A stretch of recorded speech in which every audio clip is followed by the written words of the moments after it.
Hey Reddit, which double standard irritates you the most? The other day, I got a new iPhone from AT&T. I told the salesperson I didn't want to make any changes to my account. 2 days later, I get an email saying, "Congrats on signing up for cell phone insurance for $9.99 a month." Not once did this salesperson utter the words cell phone insurance. If I walk into an AT&T every month and steal $9.99, I would go to jail. When a salesperson steals an extra $9.99 a month from me, they call it cross-selling and don't see anything wrong with it. Work over 12 to 15 hours a day to get your project in by deadline is fine, but don't you dare show up 5 minutes late the next day. Paid based on a 40-hour week, trend towards 50 to 60 hours on average. Edit, should point out that I love the job and I feel I get paid a good rate. Just annoyed after getting called out by the sales staff who don't have to pull extended shifts. I work for a small business, 8 employees. Smokers, 4 of the 8 of us, are allowed smoke breaks whenever they feel like it. We aren't given regular coffee breaks or lunch, during which they aren't required to punch out or put anything other than, and I quote management here, a reasonable time limit on. I don't smoke, but I do like a bit of fresh air every now and then, so I go outside for 3 to 5 minutes and check my email or read the news on my phone. This is completely unacceptable to my boss because, and let me quote her directly again, "Phones are an addiction that waste company time."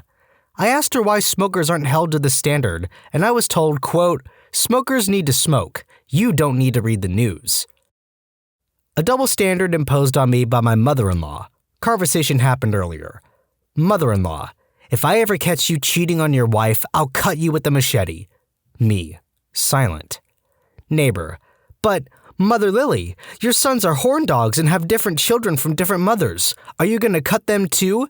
Mother-in-law, now why would I cut my own sons?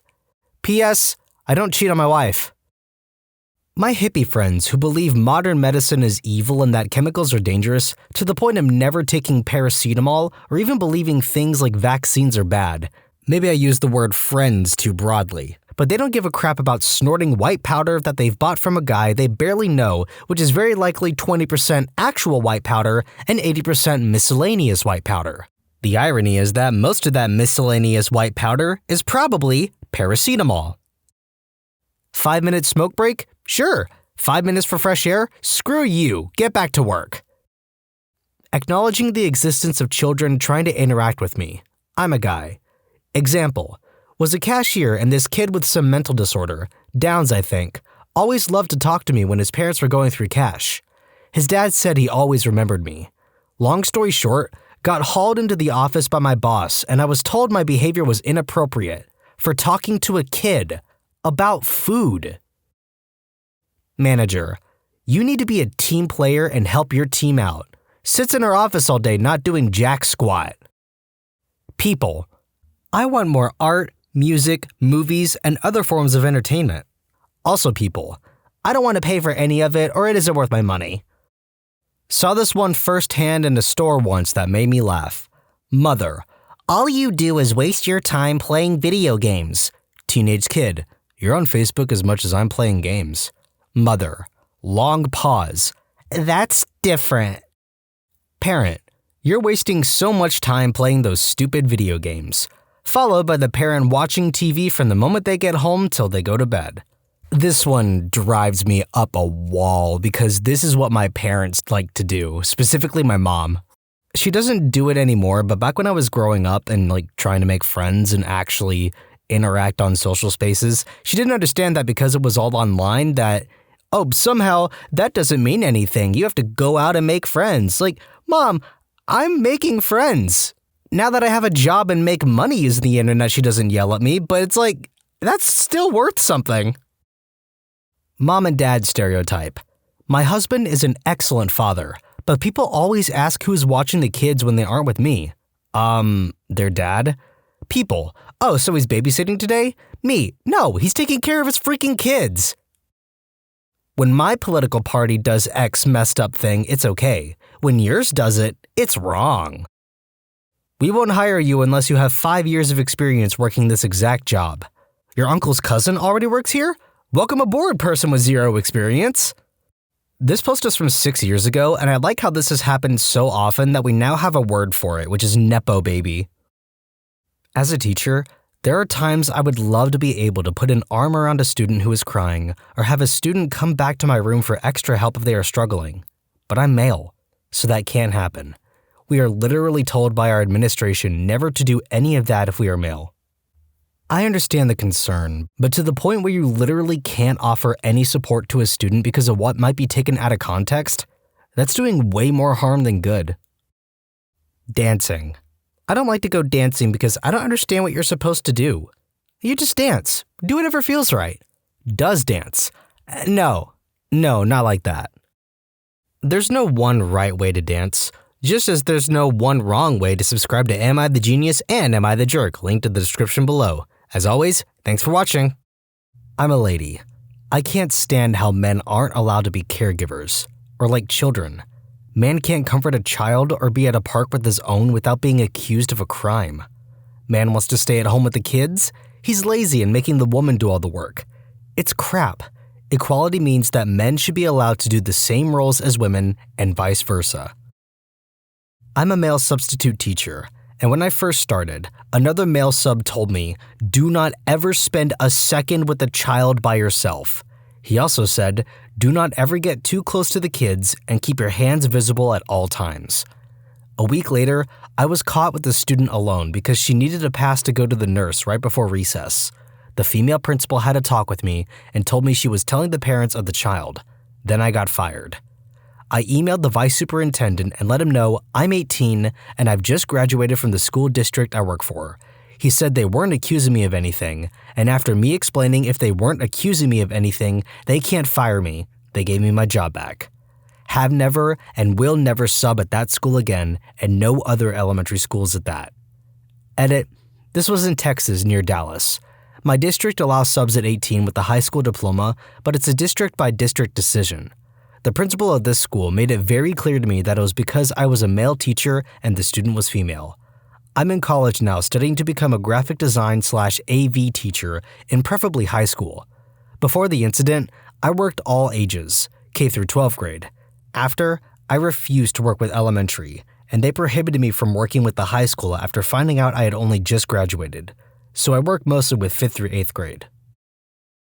Anytime I take my daughters to the park, it is painfully obvious that I am excluded or frowned at if I'm too close to their kids.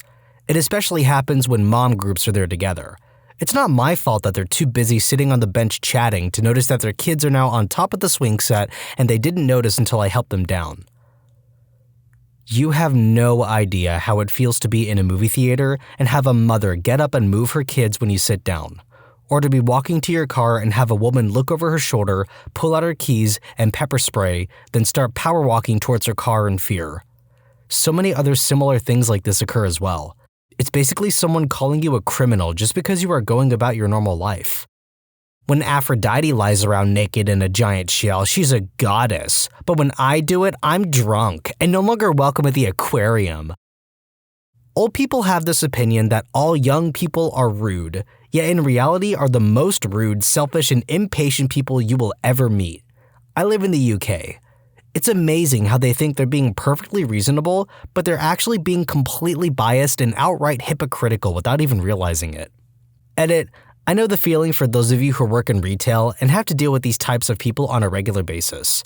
I work on checkouts in a store that, quite appropriately, rhymes with Painsbury's, and I get the same abuse.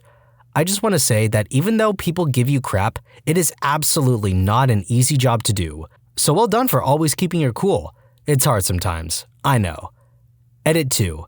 I am in no way implying all old people are jerkwads, but there's definitely a large portion of them who seem to follow this bias where I'm from. Ugh, you millennials are so self-centered. All you do is whinge. You have no regard for your elders. Shame on you. You're going to be working in retail all your life. Do you know how to do anything? Susan, a 55-year-old who refuses to leave the store until her expired $1 off coupon is accepted. It's because at that point in life, you stopped giving a crap about what people think entirely. Some people take that and act like a jerkwad because they don't care if someone is affected. Some people go the other way and figure there's no point stressing about things that don't matter. My two grandmothers were the opposite ends of these spectrums. One would scream at the bus driver because the price of a ticket had gone up since she first moved here. 50 years ago, Nan. Let it go, love. And one would happily sit in a restaurant if her food took 40 minutes to come out because, quote, I haven't got anywhere to be anyway, and it's nice to be out. In my building, there's this old lady. We always said good morning to one another or smiled, so she obviously knew I lived here. To enter my building, you need a key. Once it was raining and windy outside, and my key was lost somewhere in my bag under a pile of books, papers, and God knows what else. So I was freezing, searching frantically through my bag for the key when I see her coming out. I think, great, she'll let me in. She went out of the building and closed the door behind her while pushing me out so I could not come in, all the time looking at me suspiciously. I can't let you in if you don't have the key, she said. A couple of days later, the same situation occurred, except it was me coming out and she was looking for her key. I seized the opportunity for revenge and did exactly the same thing, closing the door in front of her face and telling her I couldn't let her in without a key. She was still screaming obscenities at me while I walked away. WTF? You reap what you sow. If you won't respect me, I won't respect you. Which doesn't sound like a double standard, but when you consider what context it's used in, it changes. My father used to say this when I wouldn't do exactly as he commanded me to. The issue is that there are levels of respect.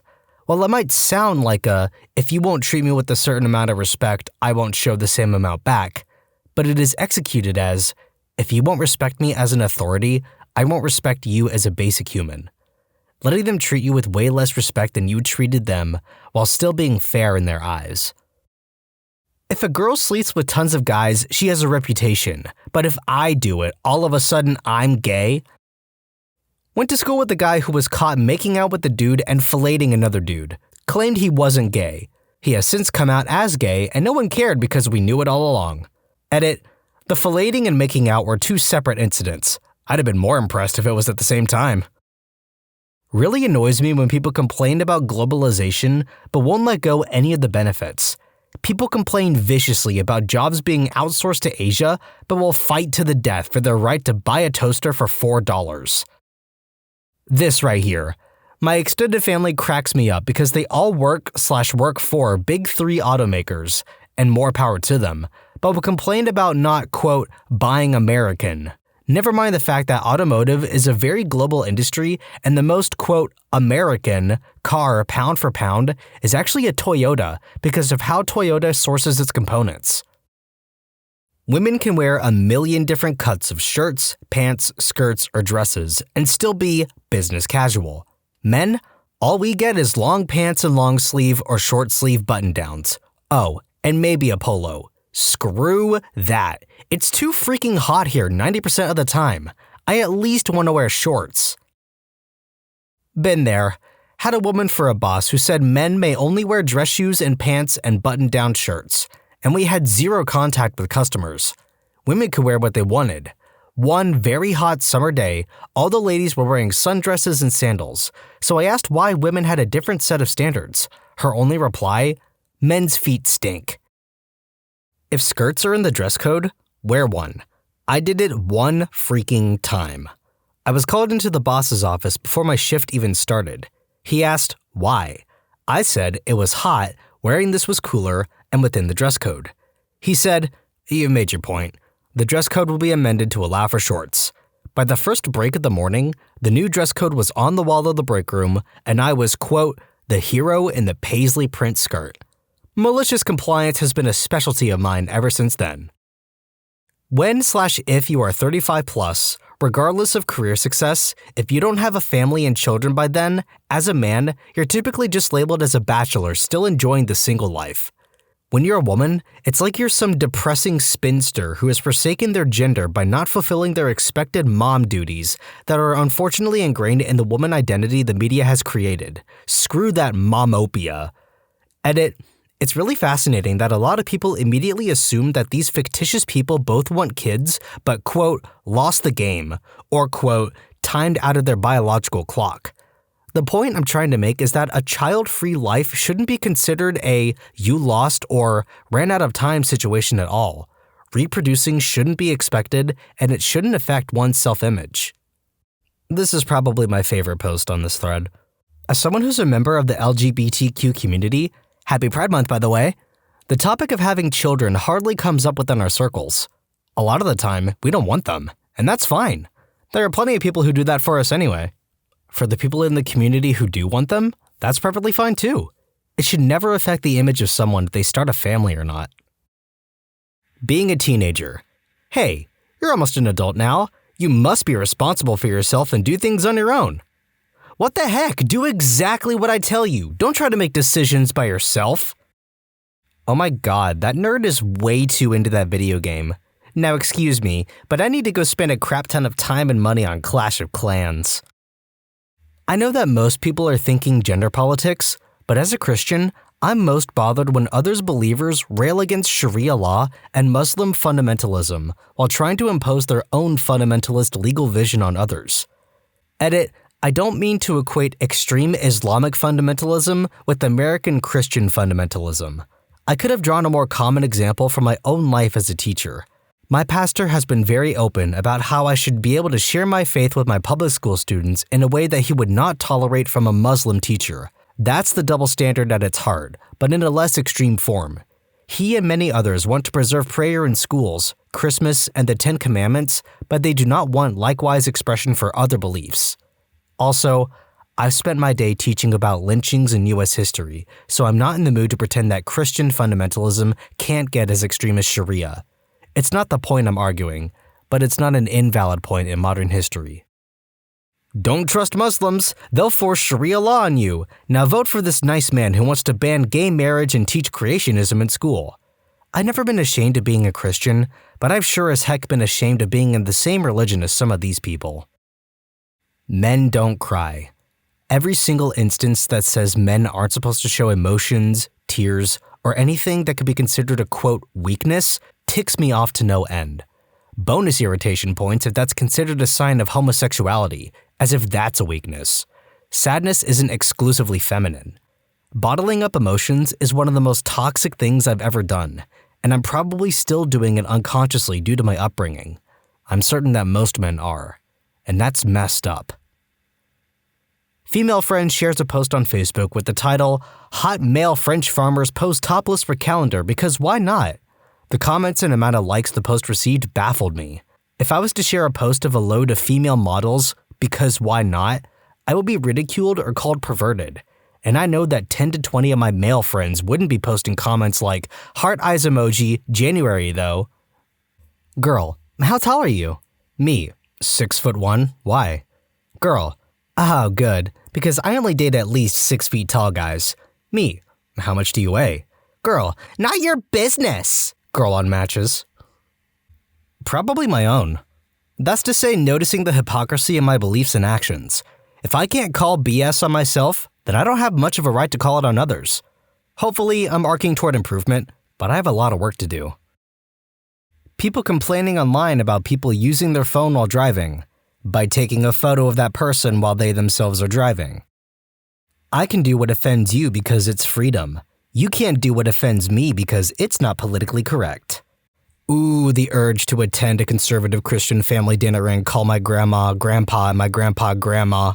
Now we'll see how they really feel about pronouns. Oh, you know I'm not your grandpa, right? And I'm not your grandma. So you like being called what you prefer, huh?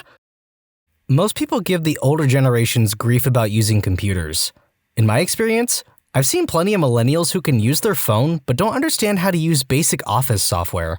In my experience, nothing 15 minutes in the help of Google can't solve.